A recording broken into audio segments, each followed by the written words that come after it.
Uyu ni uwundi munsi mushya Imana yaturemeye.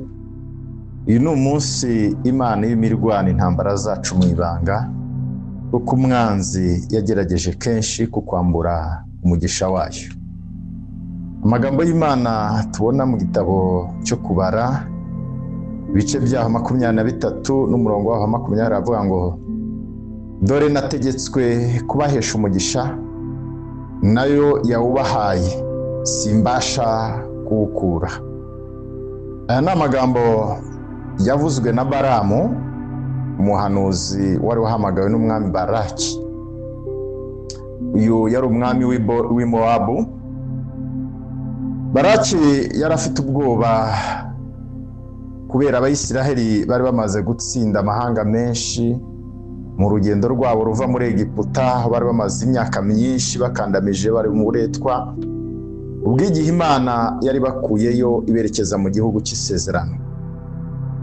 Kubera rero ubwo bwoba, Baraki yahisemo guhamagaza Baramu kugira ngo avume Abayisiraheli. Yizeza Baramu ko azamuha ubutunzi bwinshi. Icyo gihe yizeraga ko nibamara kubavuma azabatsinda ku rugamba.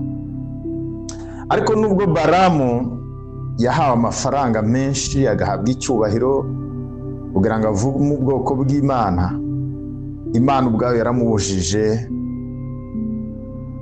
imubwira kutagira icyavuga gitandukanye n'ubushake bwayo. Ahubwo nicyo gihe Imana yamutegetse amagambo yayo gusa. Rero nicyo gihe Baramu yavuze aya magambo, aravuga ngo nategetswe kubahesha umugisha, nayo yawubahaye simbasha kuwukura. Muri icyo gihe nk'uko twabibonye, Abayisiraheli bari mu rugendo binjira mu gihugu cy'isezerano. Bari bamaze imyaka 40 yose bazerera mu butayu, kandi Imana yari yagiye bakorera ibitangaza byinshi. Uyu munsi Baramu yubakiye ibicaniro byinshi, ubaka ibicaniro byinshi bo na Baraki, batamba ibitambo inshuro nyinshi kugira ngo avume Abayisiraheli. Ariko buri gihe uko bubakaga igicaniro, Imana yahinduraga umuvumo ikawuhindura umugisha. Aho kuvuma Isiraheli, Baramu yahoraga avuga ngo, akavuga amagambo yo kubahesha umugisha gusa. Aha rero birerekana yuko umugambi w'Imana udahindurwa n'umuntu uwo ari we wese. Iyo Imana iguhaye umugisha, nta muntu n'umwe ubasha kuwukoraho. Hari igihe abantu bashobora kukwanga, hari igihe abantu bashobora kukuvuma, hari igihe abantu bashobora kukwifuriza ibibi, hari n'abagerageza kuguca intege cyangwa se kugutesha amahirwe yawe. Ariko niba Imana yaraguhaye umugisha by'ukuri, nta mbaraga z'umuntu cyangwa se imbaraga za Satani zishobora kuwukura. Niyo mpamvu rero ukwiye kugomeza kwizera Imana, ugakomeza kuyiringira, aho gukomeza gutinya abantu, aho gukomeza gutinya Satani.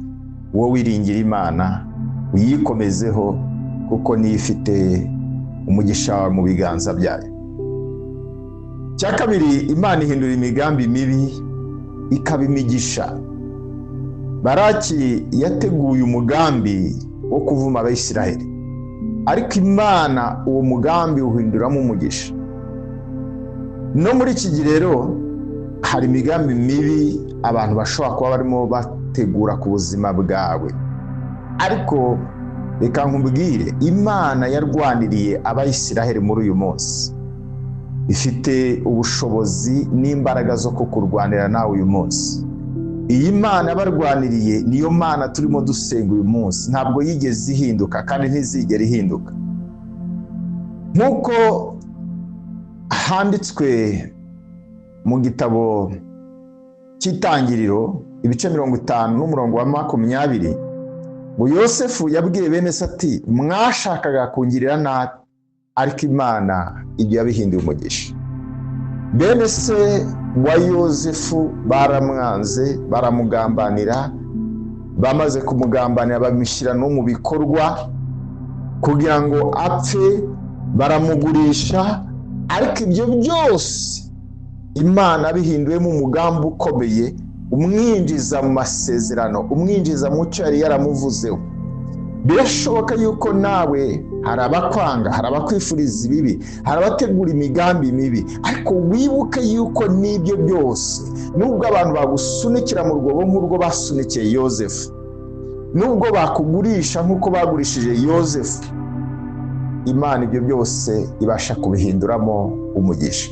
Ntutinye rero uyu munsi niba hari abakugirira nabi, niba hari akugambanira, niba hari abakwanga, ibyo byose Imana ibasha kubihindura ubusa mu mwanya mutoya. Ibyo byose Imana ibasha kubihindura inzira ikuganisha ku mugisha wawe.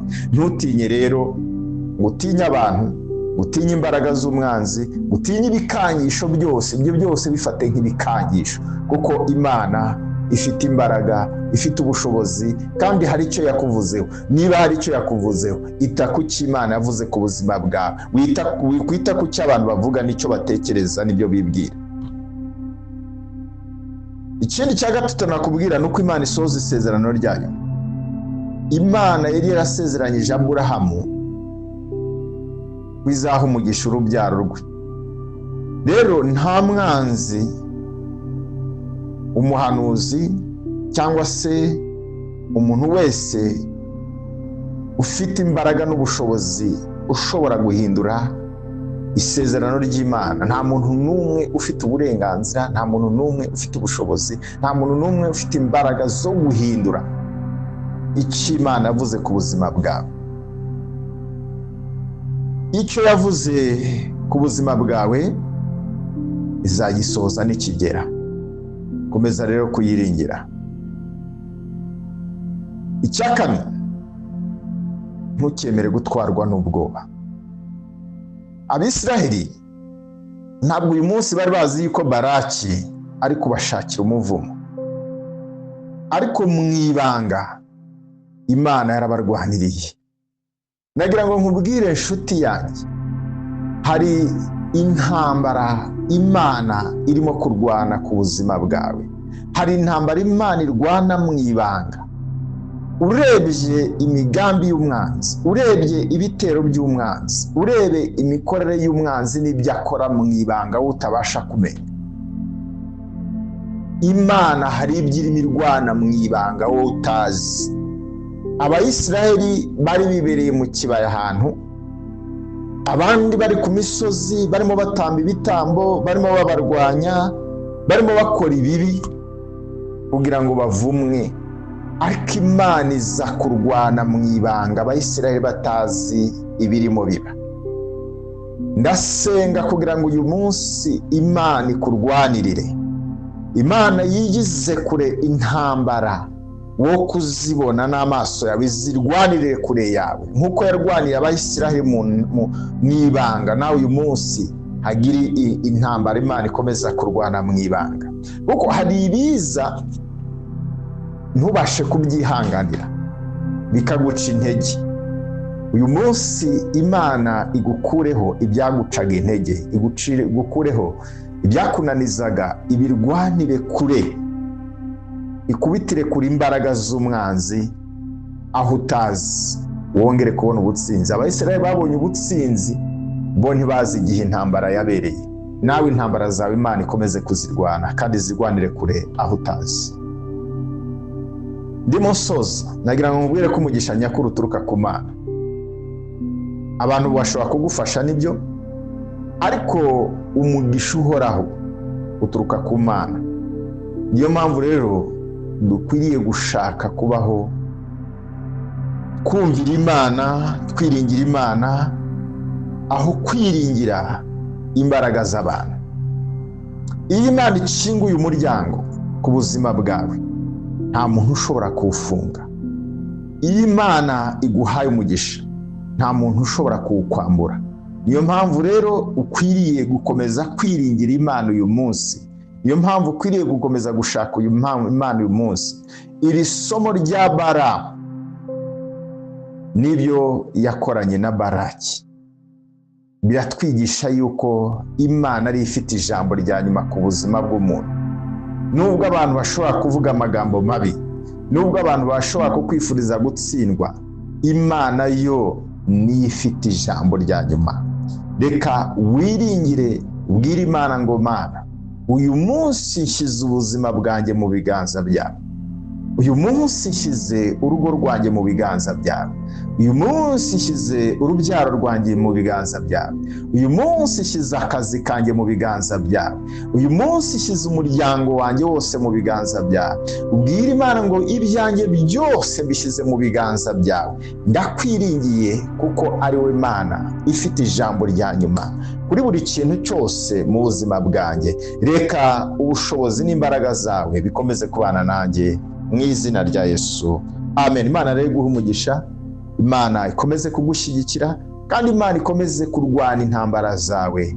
Nshuti yanjye, Uwiteka warwanira Abisiraheli akabarwanirira batabizi, batareba, batamenya ibiba. Imana ikomeze kurwana intambara zawe, izuzi n'izutazi zose ikomeze kuzirwana mu izina rya Yesu, amen. Nimuhabwe umugisha. Mwari kumwe nanjye Usengimana Daniel. Shalom.